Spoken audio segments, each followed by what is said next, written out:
Yes, General. So a few days back, we were discussing about how you spent your very early years in a boarding school, and certain aspects of it actually shaped you as an adult as you grew, and then of course it came to bear when you were a chief. Would you share with us that? So, Nivedita, as I told you last time, I was in a place called Abbottabad or Abbottabad, which is in the northwest frontier province of undivided India. You will recollect in the news lately where Osama bin Laden was killed.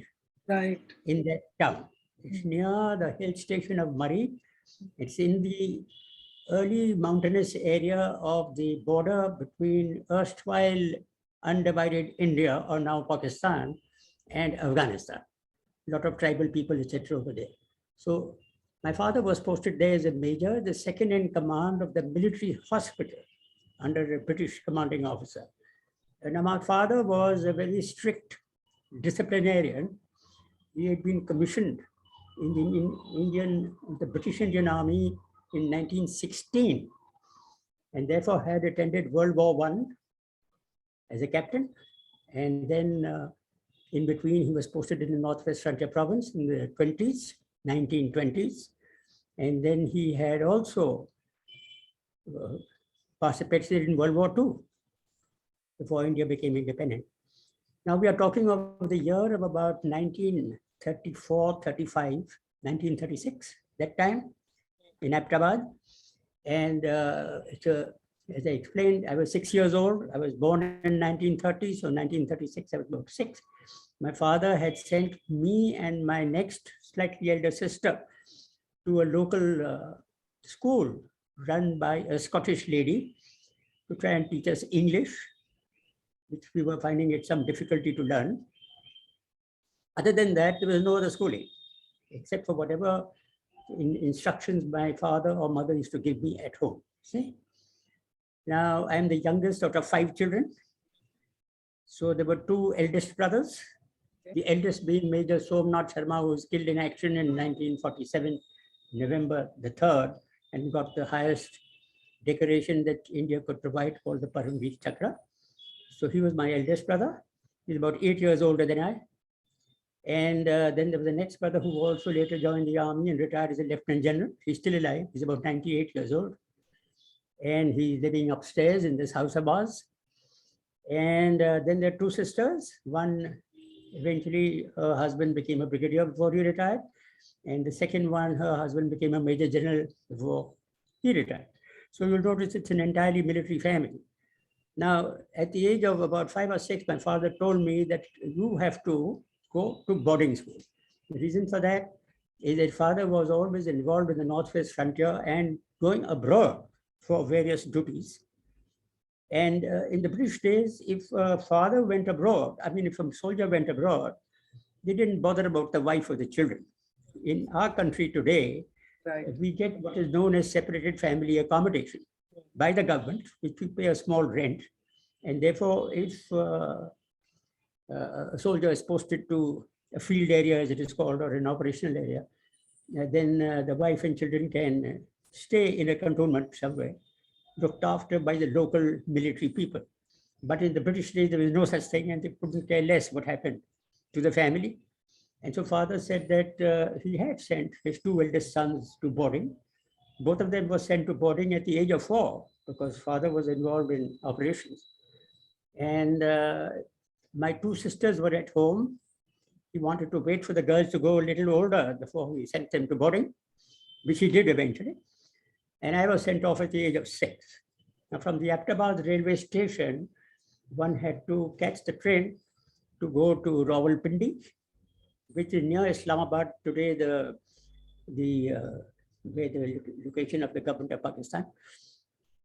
From Rawalpindi, the school party would join, and then I had to go to Sherwood College in Nainital. Now, Nainital, as you know, is in the UP hills. Right. So you have to travel from the extreme northwest of India to more on the east, slightly eastern side of India. see, beyond Delhi, Right. the east, to Nainital. Nainital was a hill station, and Sherwood College was a boarding school run by padris of the Irish and British diocese, of which uh, there was the bishop of Lucknow, or somebody looking after that place, because it was UP. And so anyway, the first lesson that father told me is that if I start crying and howling because I'm parting company with my family at the age of 6, what I thought was forever, he said, then your mother will break down. It'll be very difficult to control her. So it is between us men, we must not allow the women to feel upset. So I want you to smile and wave nicely with a big grin on your face, whether you like it or not. And if you want to howl, then you, after the train has started, you can go inside the compartment. When your mother can no longer see you, then you can howl as much as you like. But in front of the family, you have to put a straight face. So that was one of the first lessons, that you've got to control the emotions to such an extent that you don't display the emotions on your face. So I tried to do that, and I succeeded, I think, because my father later wrote to me. A letter arrived about 10 days later to say, well done, you functioned extremely well. So my mother naturally was very upset. 6 saal ka bacha, you are sending him off to boarding. But nevertheless, that was how it was. Now, traveling alone in a large 6-bertha compartment, the railways are excellent in those days, run by the British Indian Railways. You had 6-bertha, huge compartments. There was no passageway, and it was a broad gauge. And there were 2 toilets. And I was alone in the compartment for a couple of hours on the journey from Rawalpindi from Ahmedabad to Rawalpindi, where the school party joined, and 4 or 5 more boys joined the compartment. Now, the boys in those days going to Sherwood College, mostly British boys, and some Anglo Indians who thought they were more British than the British. And I was the only Indian in that particular group traveling.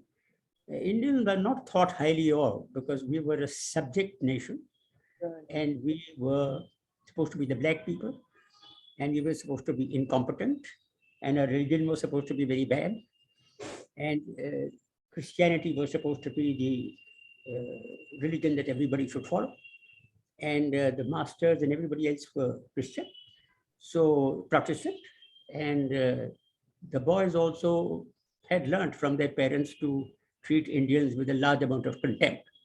So that is the first attitude I had to face at the age of 6, traveling for a couple of days and a couple of nights on this train, and eventually reaching a place. You have to change the train from a broad gauge to a meter gauge in UP somewhere, and then eventually reached a place called Kathgodam, which is the station from which you got off, and you boarded a bus, and we landed up after 2.5 or 3 hours up the hill to Sherwood College in Nainital. Now, Nainital, I don't know if you've been there, is a lovely place. Yes. It's got a lake at the height of about 6,000 feet. I'll be talking in feet and not in meters, because, I'm of the old school, as one might say. So anyway, it was 6,000 feet was the lake. It's a huge lake, about maybe a couple of kilometers long and 3/4 of a kilometer wide. And there were hills on all sides. And on one side of it was the Aya Pata Hill, which was went up to about 8,000 feet. And Sherwood College was very near the peak. So we had to walk up there. There was no motor transport to be available to walk up the hills. The motor transport stopped at, as you arrive at the lake, a place called Nainital, and then you have to walk up with a school party. And no horses. There were ponies available, but the boys in the school were told that you are not going to ride pony, you're going to walk so that your legs become strong. So if you walk up the hill, that means from 6,000 to 8,000 feet or 7,500 feet, 1,500 feet walk up, which we did. And then I joined the junior class, standard 1 or something, in what is known as the junior wing of Sherwood College. Junior wing was up to standard 3. And from standard 4 or 5, you went to senior school. Now, at that stage, my eldest brother Somnath had already left Sherwood. He had gone to, he was also boarding in Sherwood. He had gone to military school called the Royal Indian Military College at that time, the Prince of Wales's Royal Indian Military College, now known as the Rashtriya Indian Military College, or RIMC. It's a military school taking boys at the age of 11 and then sending them in those days to the Indian Military Academy for commission training at the age of 17 or 18. Now, of course, the process is different. We have to go to National Defense Academy and all that, and to pass entrance exams and things like that. So he had already left, but my next brother, Surinder Nath, who we used to refer to as Tindi as a nickname, he was in senior school.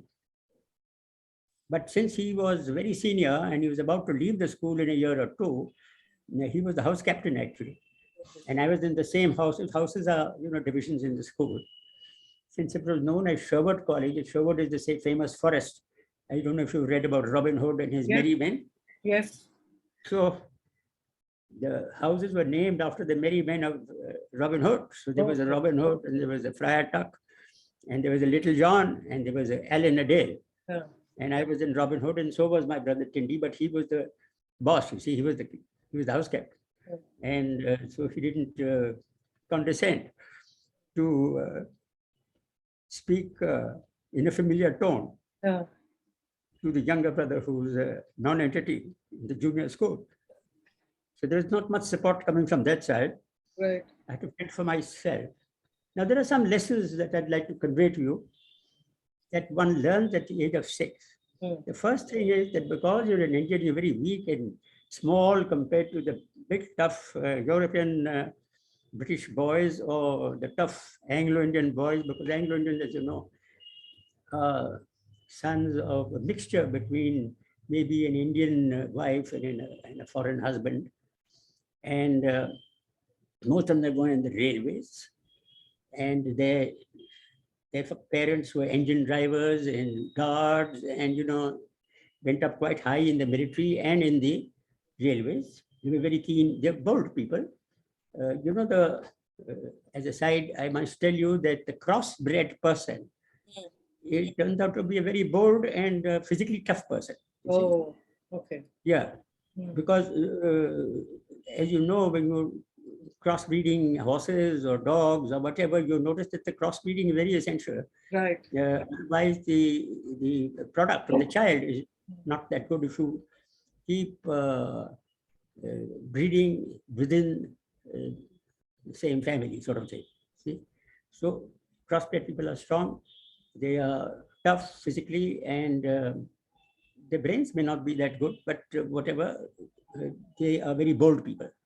So that was the Anglo Indian, and there was a smattering of them in the class. Say out of 20 boys in my class in standard 1, I was the only Indian. And there must have been about 12 or 13 British boys and about 7 or 8 Anglo Indians. Now, since I was treated like, a bit of the scum of the earth, one had to fend for that. Now, the first lesson I learned was that if somebody starts beating you up for no reason, and you went and reported like we do in our Indian schools to your teacher or to your, we had a very nice English girl as a teacher. She would say that, all right, don't worry, you go and tell the matron. The matron was a lady, a tough lady, whose husband was the gym master, by the way, and was a wrestler by profession. So go and tell Mrs. Fordham. Fordham was the gym master, and that was his wife. She was the matron of the junior dormitory. You tell Mrs. Fordham, or Mrs. Fordy, as we used to call her, that look, somebody beating me up like this. She said, oh, I'll tell my husband. He'll sort it out. So then she would tell the gym master, and you had a class of instruction every day, which also had a gym class. For instance, in the curriculum of the daily routine in your class, with certain periods of various subjects that you learned. Right. And there was a gym period in between, which you went out and did some physical training or played games or something or the other in the class. So when you had a gym period in the morning, you would say, little Sharma, please come out So you come out as a 6-year-old, quivering from head to toe, and he says, you had a complaint against so-and-so in the class. That is just sir. So he says, come out, you are the chap, and the classes make a circle, and a pair of boxing gloves were brought. You put on your boxing gloves, and he put on his boxing gloves. He says, now you have it on to decide the issue. So you got another good thrashing from it. This is the difference of education, shall I say, of the British world vis-a-vis the Indian world at that point of time. Because if you look at it from a mature point of view, we try and train our children not to be offensive and not to get into fights.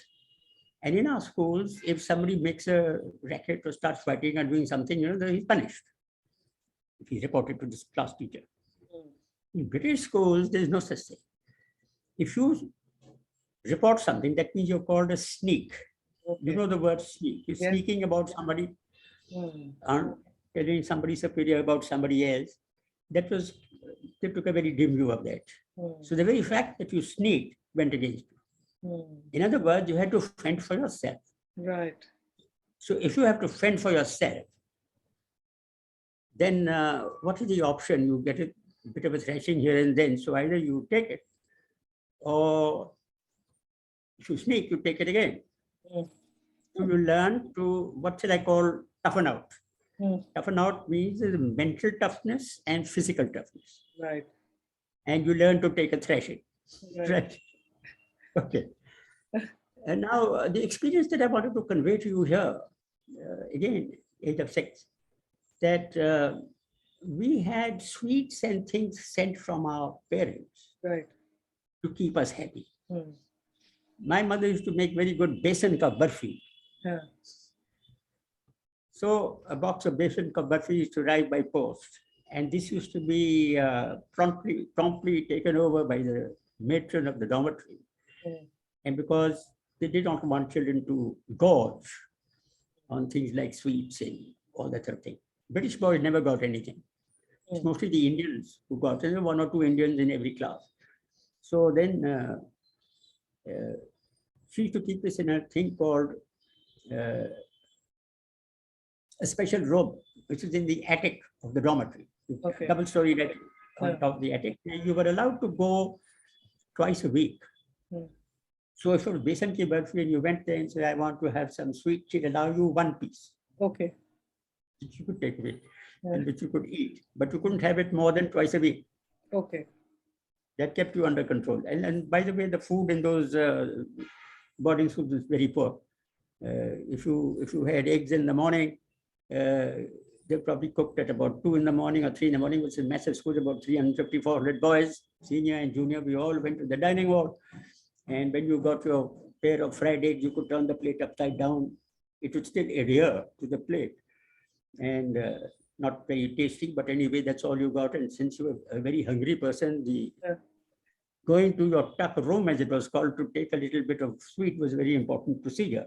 And as you came down the wooden staircase, I recollect, the class bully with a couple of friends would be waiting for you and say, give it to me. So either you hand it over to him, otherwise they snatch it and give you a couple of boxes on the nose, and then your nose was bleeding, and that was it.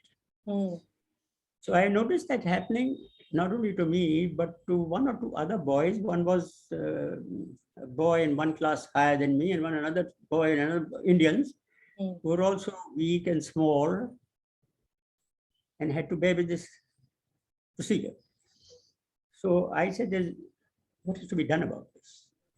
So I worked it out, and I called these 2 boys and said, let's become friends, because we are the chaps getting thrashed every day. They said, okay, what are we supposed to do? So we made a plan. And having made the plan, the class bully was the chap who was the main chap, our target. And so what we did was that if I went up and got my 1 piece of besan ka barfi and I was climbing down this wooden staircase, maybe about 2.5 feet wide, and I'm coming down, and this chap, bully, would be standing at the bottom of the stairs to say, give that to me. I then take 2 steps back according to the plan.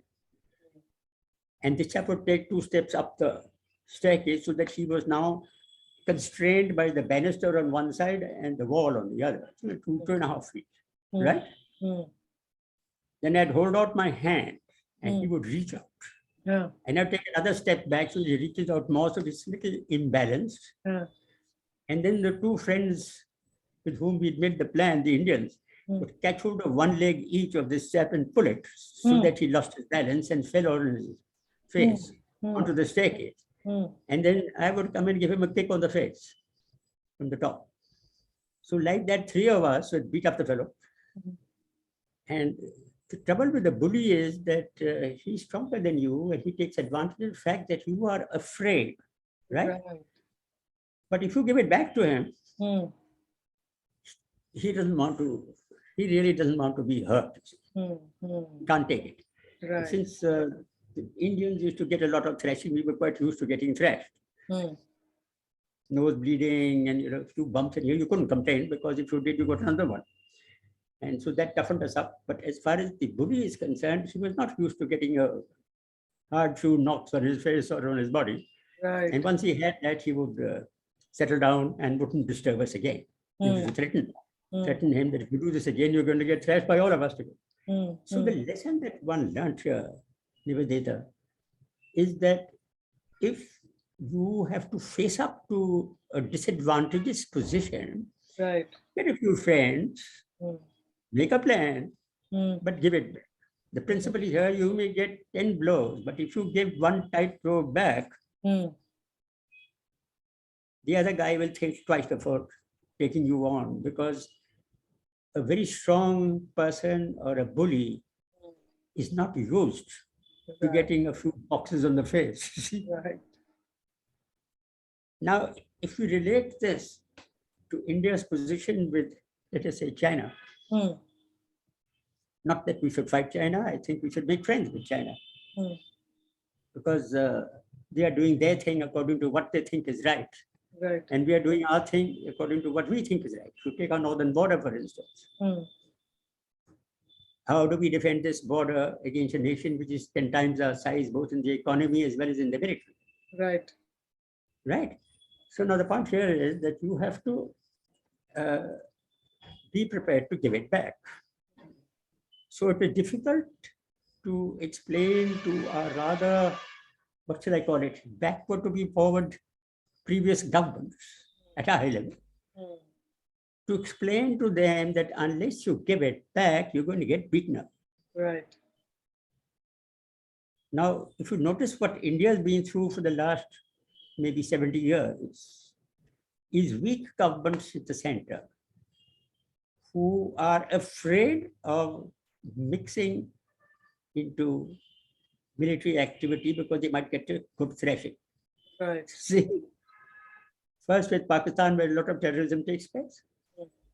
Then with China, where we know that if we take it on with them, they'll give us a good thrashing. They did it in 1962, if you recollect. Right.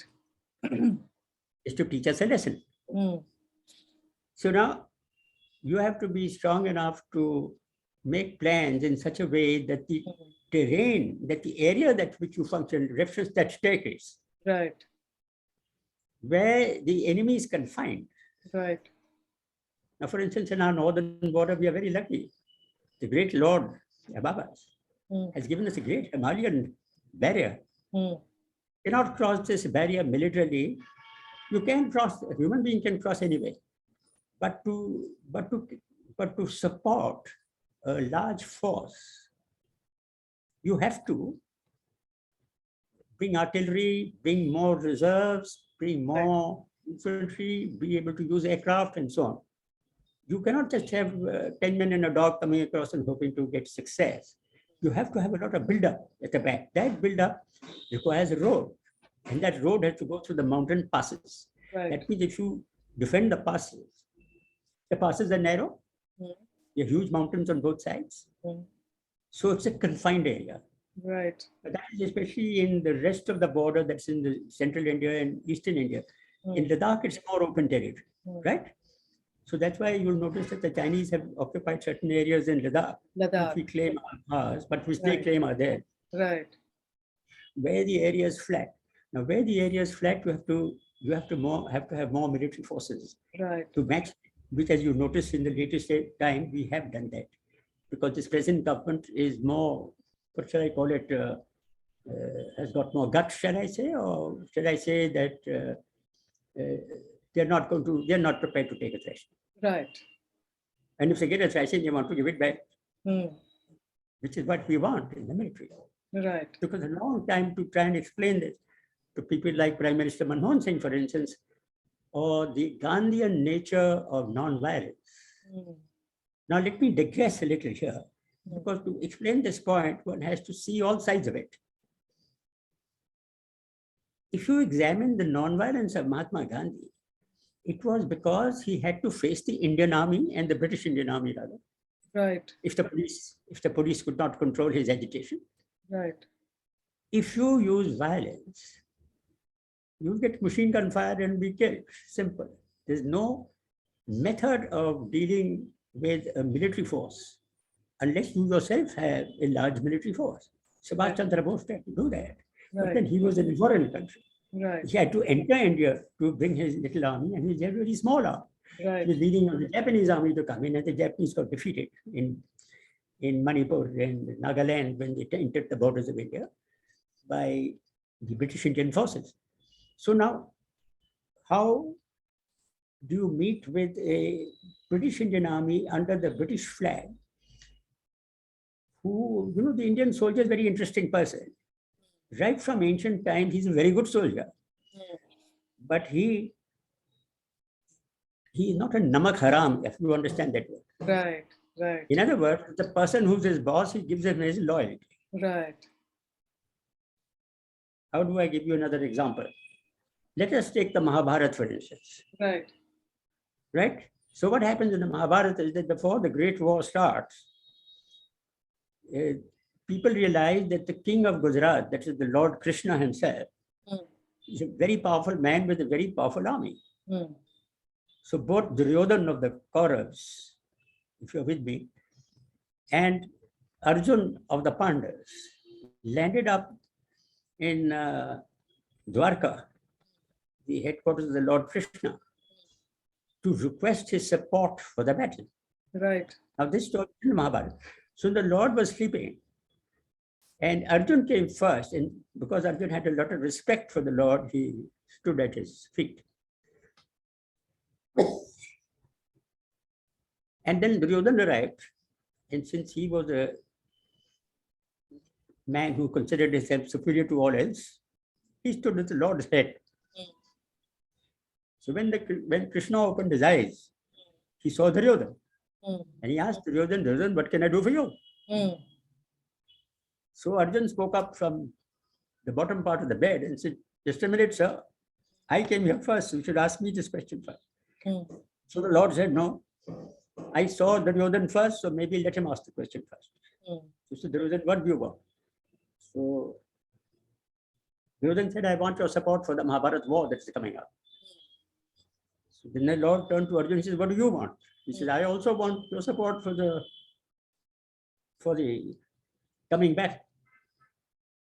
So the Lord said, all right, let's divide my strength into two parts. On one side is me, and the other side is my huge army. So Duryodhan, what do you want? So Duryodhan said, I'll take your army under one provision. And that provision is that you, being a mighty warrior, with that Sudarshan Chakra which can kill anyone, you are not allowed to lift a weapon. Okay. This was the deal.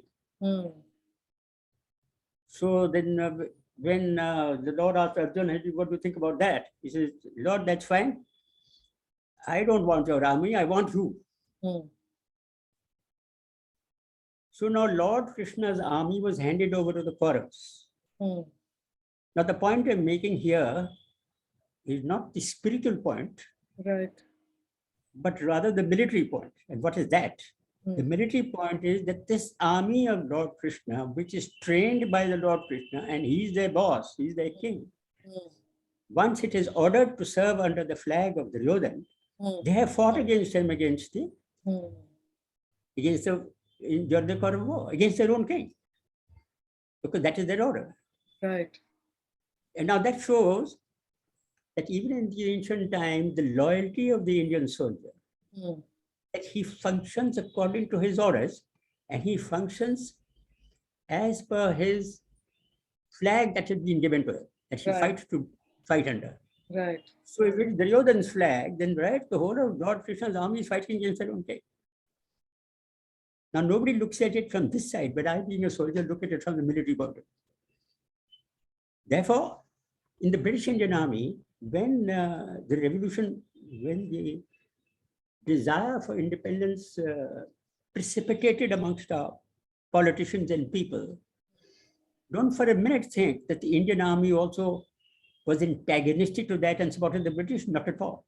They supported the movement for independence. But since they had taken a loyalty oath to the British flag, they had to fight for the British flag. So did our police. So now how does Mahatma Gandhi take on this huge mighty force which has got weapons? If you throw a stone, they'll shoot you. So the answer is not to throw a stone, to be non-violent. So the reason for non-violence is that force is not going to work against a much larger force. But if you sit down and say, all right, I'll be non-violent, I'm not going to do anything. So you're sitting on a road, people say, please go away from this road. Then the police and the army can't shoot you because you're not offensive. They can send other people to try and lift you up and sort of put you away on one side. And if you're put away on one side, that's where you keep sitting. That is satyagraha. It's a very powerful weapon. It requires a lot of guts.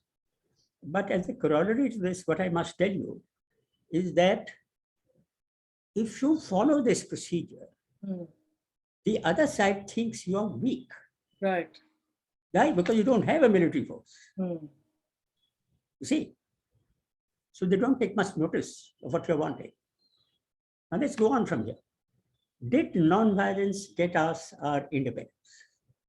This question, as far as the political parties are concerned, say yes. Mahatma Gandhi was a great man, and it is because of him that we got our independence. I beg to disagree here. It is not non-violence that got us our independence. It's a combination of factors. What are those factors? Number one factor is that here was a whole lot of people not agreeing to obey government's orders, all right? That's the non-violence. The other was that there was a whole lot of Indian Army soldiers who had such great loyalty to the British flag because that is where their oath was, but many of them deserted the British Army and joined the Indian National Army. When they were captured during the Burma War by the Japanese, they were sent into prisoner of war camps, and then Subhash Chandra Bose, who was one-to-one with the Japanese, got the suggested to them to join the Azad Hind Fauj, and they did. That means they broke their loyalty oath. That was a huge setback to the British Crown, because one of the things that the British Crown understood amongst the Indian soldiery is that they're very loyal to their oath. But if they break the oath and join the enemy, as one might say, from the British point of view, then that means that there is a dissension in the Indian Army.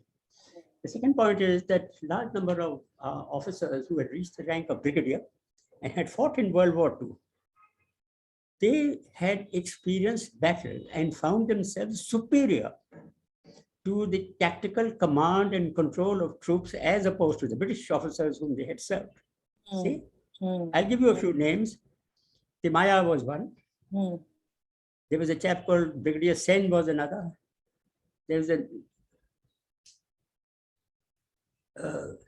Brigadier Nathu Singh. They all became army commanders later. Okay. There was Karyappa, who later became the chief. Yes. They all served as brigadiers in the Burma campaign and did extremely well. In fact, there was a chap called Thorat, who retired as an army commander. And they fought certain battles. I'll give you an example. The Battle of Tangwa. My brother also was in that battle as a captain.